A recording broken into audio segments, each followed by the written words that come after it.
Begitu sudah 20 tahun lewat, ternyata lebih bicara tentang dulu idealis dan banyak yang sekarang realistis.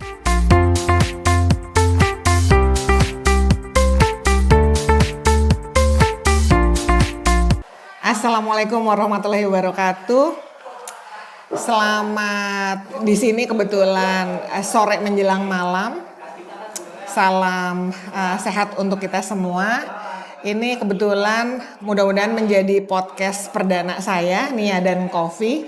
Di sebelah saya ada Mas Kurnia, alumni Trisakti, DG dulu ya, Desain Grafis Angkatan 92. Ya. Kenapa Mas Kurnia menjadi pecah telur untuk podcast? Karena kemarin nggak sengaja diundang ke acara ini nih. Tetangga masa gitu nih. Ini masih gengnya Mas Adit gitu ya. Jadi di kesempatan 27 years later Reformation, ketemu teman-teman mantan aktivis gitu. Gila, keren banget. Nah, sehubungan dengan ini dan keadaan negeri kita yang sedang tidak baik-baik saja, kebetulan saya juga lagi on the way sekolah di doktoral. Kebetulan juga akan mengambil tema tentang rebranding Kopi Indonesia. Makanya saya pengen tanya nih ke Mas Kurnia senior saya. Menurut beliau sebagai mantan aktivis di Grafos ya, Grafos itu grafis sosial. Bagaimana menurut pandangan Mas Kurnia gitu ya, perjalanan reformasi dari 98 ke tahun ini, kaitannya dengan ngopi-ngopi. Ada nggak sih sudut yang berbeda yang bisa diketengahkan gitu? Saya sesimpel itu aja pertanyaannya. Okay. Ini buat lucu-lucuan. Silakan Mas. Oke. Pertama kita masuk ke perjalanan reformasi ya. Jadi dan kopi. Ketika kita melakukan launching buku, ternyata kita lakukan di tempat kopi. Yes, benar banget tuh. Di mana? Sekalian promo. Di Guyonan Cafe. Keren. Pas jadi. Mantap. Mengapa? Karena ternyata yang menjadi cover buku ini, Mas Priyo, itu yang punya Guyonan Cafe dan dia menawarkan tempatnya. Dan memang tempat itu menjadi tempat kumpul teman-teman. Termasuk bukan hanya kafe, tetapi di sebelah, di atas itu tempat kumpulnya orang-orang muda. Sehingga dia bilang, Kur, kalau mau launching buku, tempat saya saja. Nah, sekarang kita bicara tentang reformasi. Pertama, sesudah 27 tahun, ternyata ada perubahan-perubahan. Secara umum, kebetulan teman-teman dan saya waktu itu kita terlibat bersama, mereka masih mahasiswa. Saya sebenarnya sudah dosen muda dan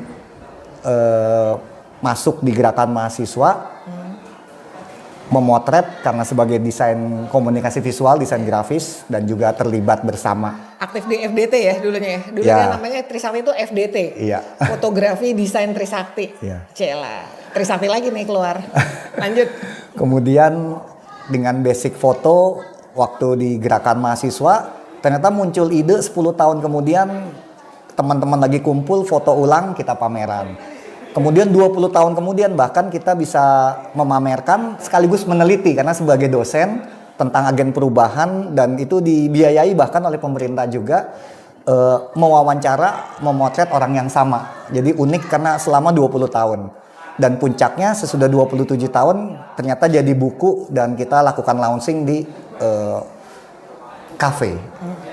Nah, untuk reformasi ternyata memang ada perubahan tadi. Secara umum teman-teman waktu mahasiswa atau 10 tahun ditanya, mereka rata-rata bicara tentang idealisme.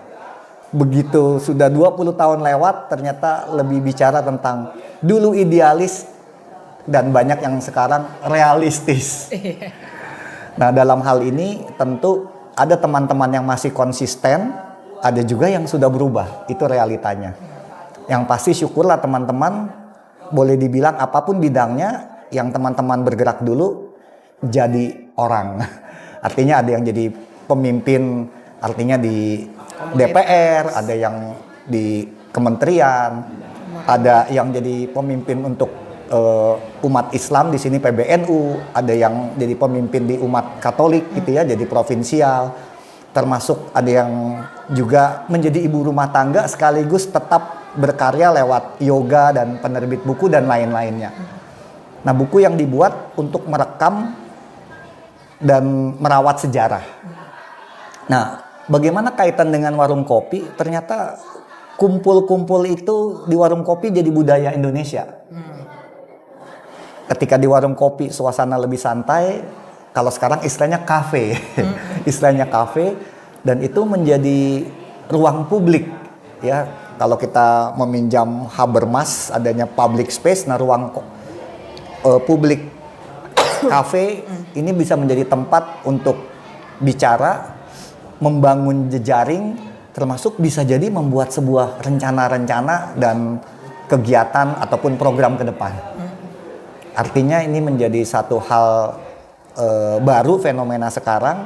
Artinya bisa jadi berbagai kegiatan dicanangkan di warung kopi atau kafe kalau sekarang. Oke, balik lagi ke kopi sedikit nih ya. Dari 27 tahun lalu sampai sekarang idealismenya nggak usah dipertanyakan lagi. Kalau balik ke kopi, Mas Kurnia tuh sukanya kopi apa sih dari beberapa jenis itu? Arabica, Robusta, Liberica, sama Excelsa. Favoritnya? Terus terang awalnya saya lebih suka teh dibanding kopi. Awalnya seperti itu, kopi hanya untuk socialize karena tadi kan ketemu teman-teman, kalau kita ngopi bareng. Nah, ternyata ketika sering mencoba menjadi bisa membedakan kopi enak dan nggak enak. Yang nggak enak saya nggak sebut ya. Ternyata kopi-kopi umum yang saset itu saya baru tahu, boleh dibilang kayaknya minum gula tambah kopi. Iya. Jadi kalau ditanya kopi apa yang saya suka, saya tampaknya konvensional, kopi tubruk. Atau kopi hitam, kalau bahasa kerennya mungkin kalau di kafe americano. Iya. Kalau di warung kopi, kopi tubruk, black coffee. Iya. Nah, sekarang balik lagi ke profesi Mas ya, kan dunia kita berdua ini kental ke DKV. Iya. DKV juga kental dengan kopi ya, karena kan emang dunia begadang. Iya, wah. Sebenarnya ngaruh nggak sih dengan ngopi itu emang bakal melek mata? Apa emang sugesti? Iya. Pertama untuk saya sendiri syukurlah meskipun minum kopi, kalau mau tidur tetap bisa tidur. Tapi kalau kita peka pada badan, saya terasa bahwa detak jantung lebih cepat. Dan kemudian kalau bicara kopi itu bisa membantu, artinya untuk melek, ya berarti bisa menurut saya. Sekaligus bisa membantu mengakrabkan, sekaligus bisa membantu membuat semangat kerja. Ada nggak yang ini kopi the best nih harusnya bisa jadi branding kopi Indonesia? Ada nggak kira-kira ya? Ini bukan ikut-ikut Pak Presiden kita ya, kebetulan kemarin dia nyebut satu satu brand sponsor gitu ya di forum internasional. Ya mudah-mudahan sih itu bisa ngangkat lagi ya. Karena dia mengatakan kopi kapal api. Oke. Mudah-mudahan kalau ada sponsornya nanti masuk, dia bilang lebih enak daripada kopi Brasil. Ada nggak? Terserah mau sebut brand apa enggak. Oke. Untuk saat ini kalau bicara dari daerah mana gitu? Kalau bicara brand tadi ya, karena pengetahuan saya terbatas, saya nggak terlalu paham brand-brand kopi. Tetapi yang saya tahu, setelah membandingkan kopi di negara A, kopi di daerah B, menurut saya kopi Indonesia enak. Dan terutama aroma strongnya, kekuatannya terasa.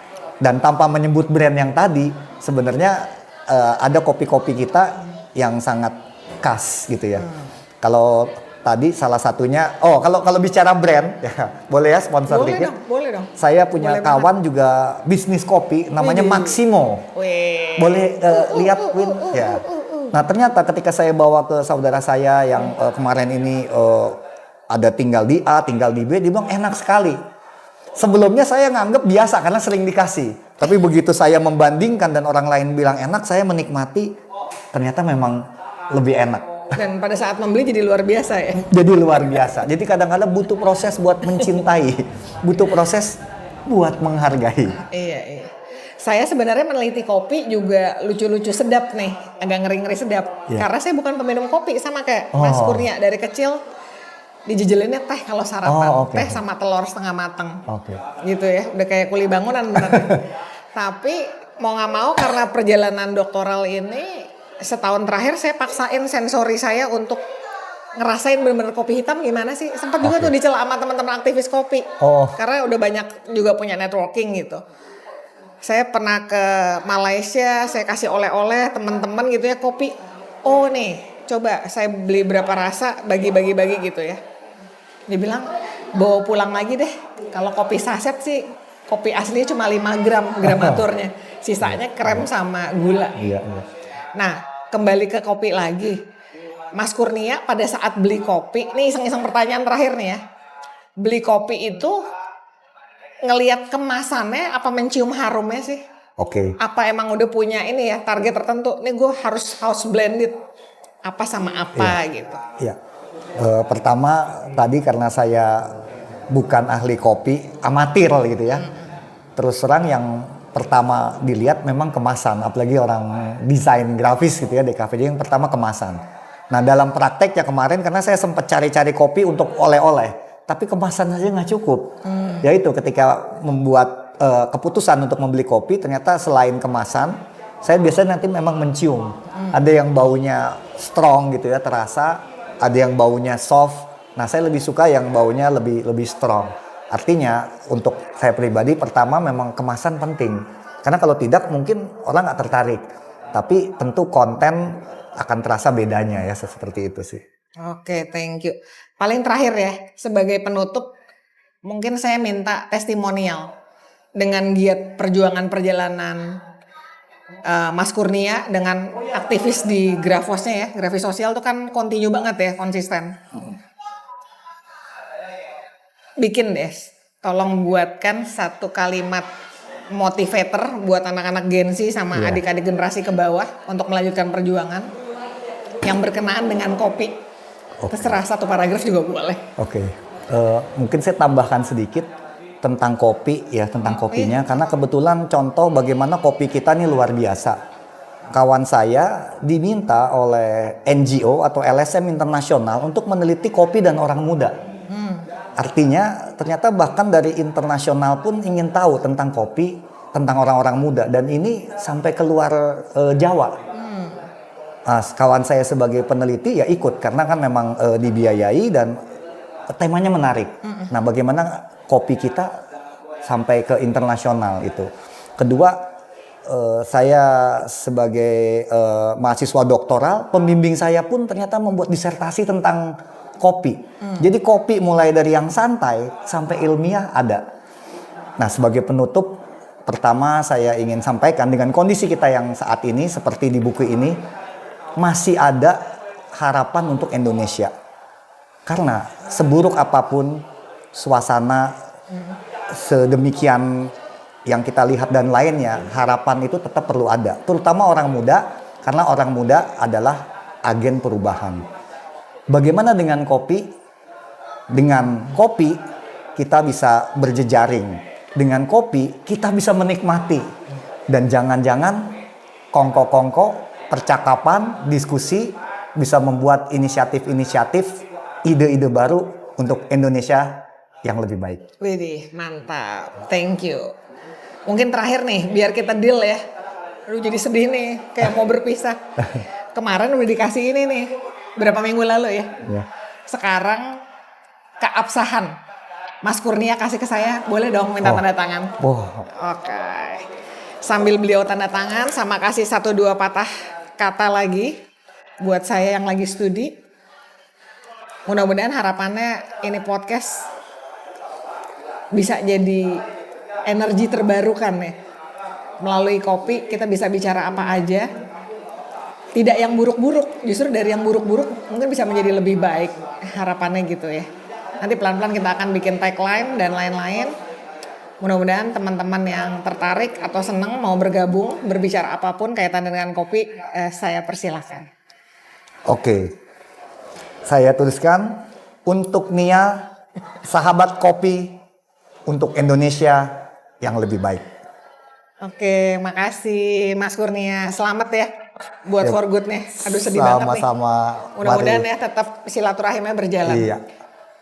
Aroma kopi dimanapun, tetap Indonesia dan perjuangan nggak pernah lepas harusnya. Makasih semua. Dah.